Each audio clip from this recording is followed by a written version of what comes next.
What's up, everybody? Welcome back to another highly combustible reaction. We're going to be jumping into something kind of cool. A tour of Margraten American Cemetery in the Netherlands. I've heard a little bit about it. Haven't heard everything, but let's jump in. We're going to follow this up by the faces of Margraten. Let's go. Let's learn something.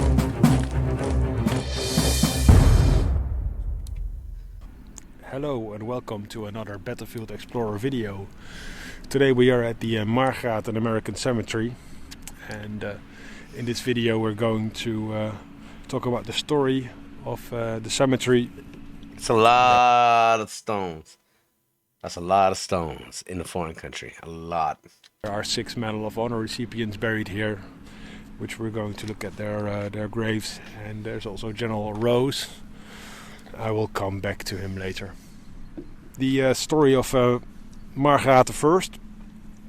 The area that we are now was liberated on September 13th, 1944 by the 30th Infantry Division, and this site was chosen in October 1944 when the 611th Grave Registration Company was to find a location for a cemetery for the US 9th Army. This would truly be a battlefield cemetery. Construction started. Look at that. It truly was a straight up battlefield cemetery. Started in November 1944, but the circumstances at the time were dreadful. It rained constantly and the mud was so bad that trucks and even bulldozers were unable to enter the grounds. The first attempts to create a road failed when the stones brought in sank into the mud. And eventually the only way for the engineers to create a road was to tie tree trunks together. And that meant that burials could begin because the trucks with the deceased soldiers were able to reach the cemetery.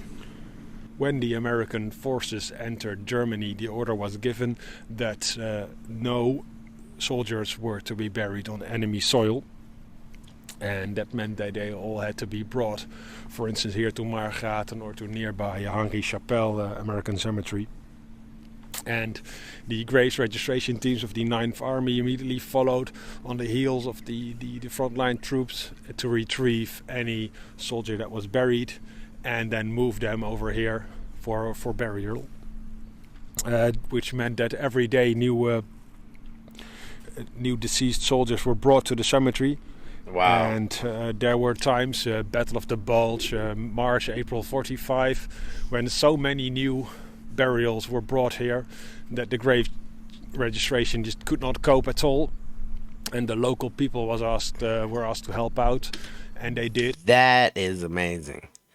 They got so many bodies that they couldn't handle it, and the locals stepped in and picked up the slack. And that started a bond that had lasted for the last 74 years and will last hopefully far into the future. After the Second World War ended, General Eisenhower ordered that all American soldiers were to be buried on friendly soil. And there were many American soldiers and airmen who were buried in temporary graves all over Germany. And they were to be moved in a massive operation that for Margraten lasted until the March 30th, 1946. At that time there were 17,742 Americans buried here. 17,742. There were also 1,026 Allied soldiers, which included nearly 700 Russians. But there were also 3,075 Germans buried here.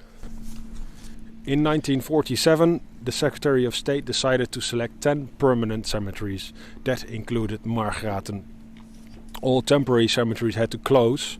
There were 2 of them in the Netherlands, near Zon and Molenhoek. So they had to close, and all the soldiers were to be buried here. That was another big operation, and in order to make space for these new burials, they decided to move all the Germans away. They were moved to IJsselstein. We visited IJsselstein in an earlier video. And the Allied soldiers were all buried in their own cemeteries. The Russians were moved to Amersfoort. At the end of 1948, the next of kin were given the option to repatriate their loved ones back to the United States or leave them buried at an American cemetery. For the last time, all graves were reopened and roughly 10,000 soldiers are transported home. Wow. 8,300. 10,000 transported back home at the will of the families. That's crazy. And one soldiers remain buried here. And by the end of 1949, they all found their final resting place, what we are looking at now. And there are on the cemetery 8,122 Latin crosses, 179 Stars of Davids, and there are 40 sets of brothers buried here. Move to the Court of Honor, which is the entrance of the cemetery. And on either side it is an absolutely gorgeous place. What a place to be resting. The walls of the missing. And there are 1,722 names recorded on these panels of soldiers who have no known grave. Wow. There are here names who now have a rosette. And these are soldiers that have since been identified and reburied, usually in the United States. Margraten American Cemetery is unique in one respect, and that is that every grave has been adopted by a citizen, most of them Dutch citizens, as well as all the names on the wall of the missing. They all have been adopted. This adopting of the graves started back in 1946, so it's a long tradition already. And the people who've adopted a grave, they look after it. They place flowers on them on Memorial Day or special days like birthdays, and some are in touch with the relatives of the soldiers. What a very heartfelt and touching thing to do for soldiers that weren't even from your country. For people that aren't even your country, men and women, you would do something like adopt the graves just so that somebody can go out there and put flowers on them. Absolutely amazing people. That's seriously awesome.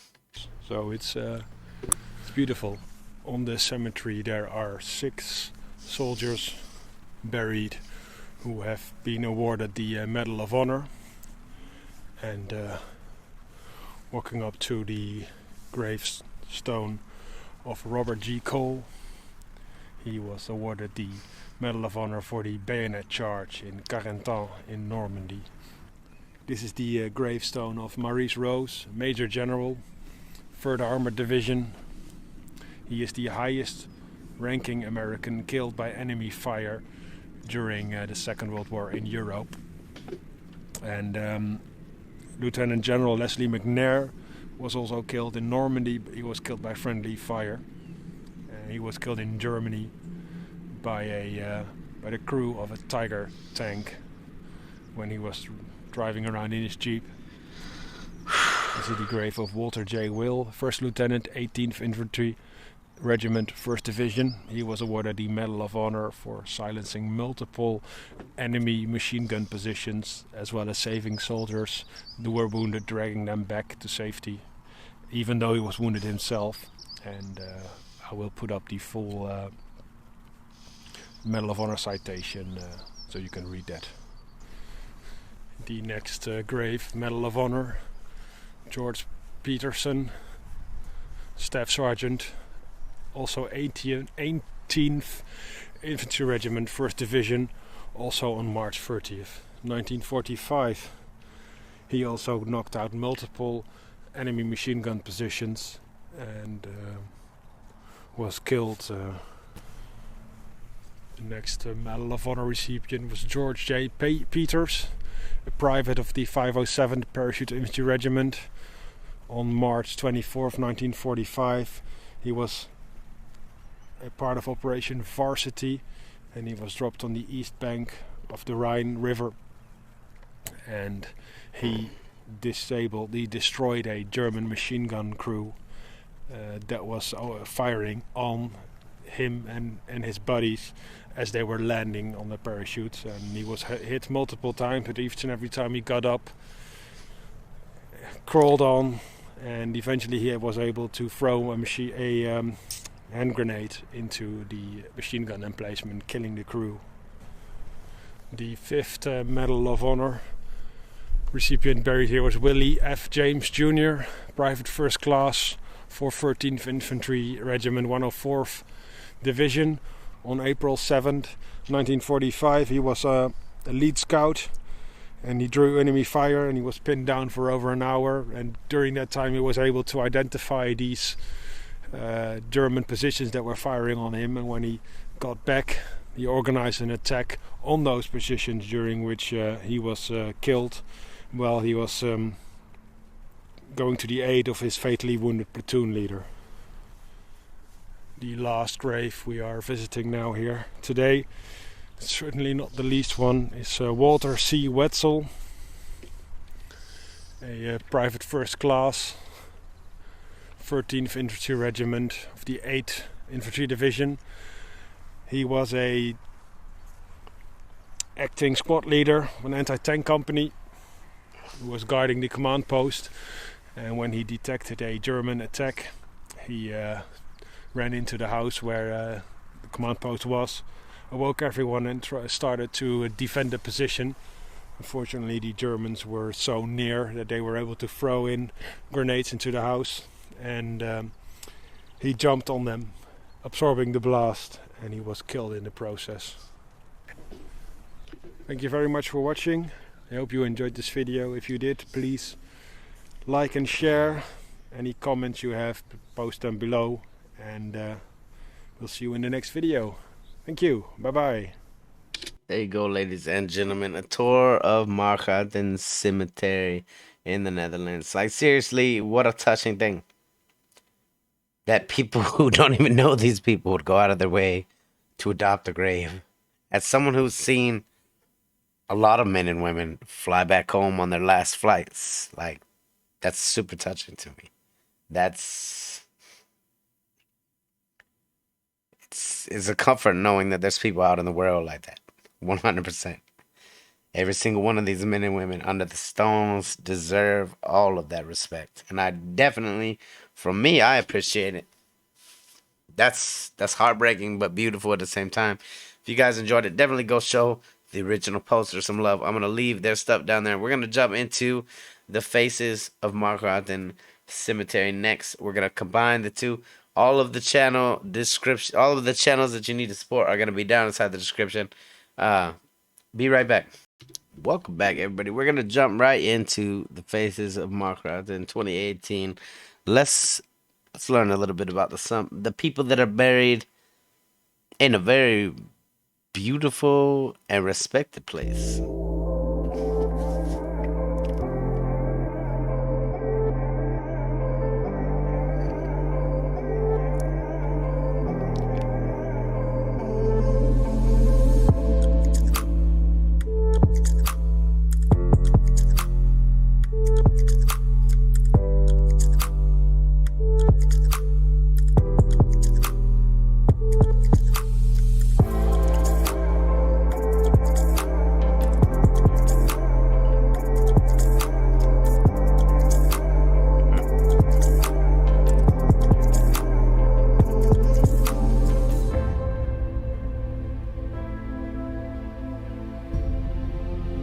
Wow.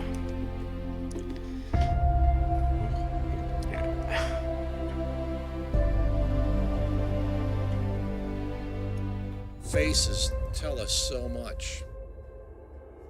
They may give you an insight as to how old someone is, the stresses and the strains that they have felt.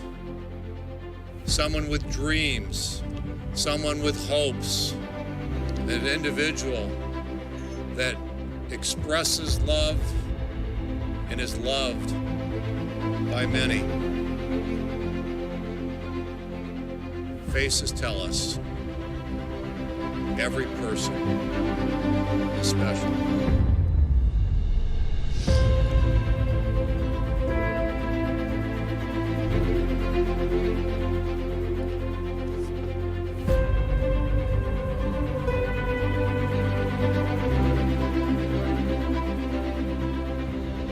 It is an honor to welcome you to today's memorial ceremony. Here at the Netherlands American Cemetery, we commemorate the lives of 10,023 Americans who gave their all for the cause of peace, freedom, and to quicken the end of the deadliest war the world has ever seen. Although we look back on events that took place decades ago, a few family members are still with us. And the pain of their loss is just as real today as it was 70 years ago. The pain never goes away, for sure. Seriously, as an American vet, my heart goes out to every single one of you guys out there that does this kind of thing, that shows up for the memorials, that adopts a grave. That shit is special. That's important. It's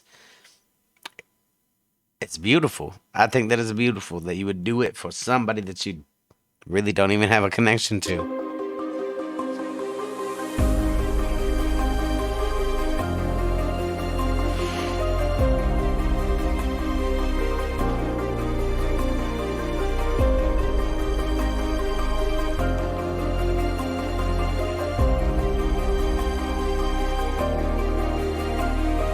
And I thank you from our family for what you have done today to remember Emmett's willingness to come to a place he didn't know, to fight in a war he didn't want to be in, and to do a job very few are willing to do. Yes. What you've done today puts a human face to those long forgotten names.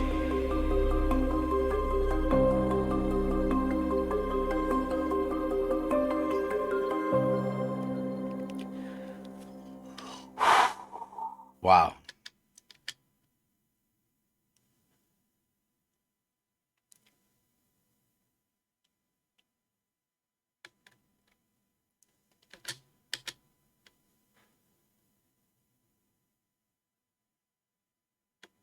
Very cool of all of those organizations listed to have supported this. Very cool of all of the families who support it.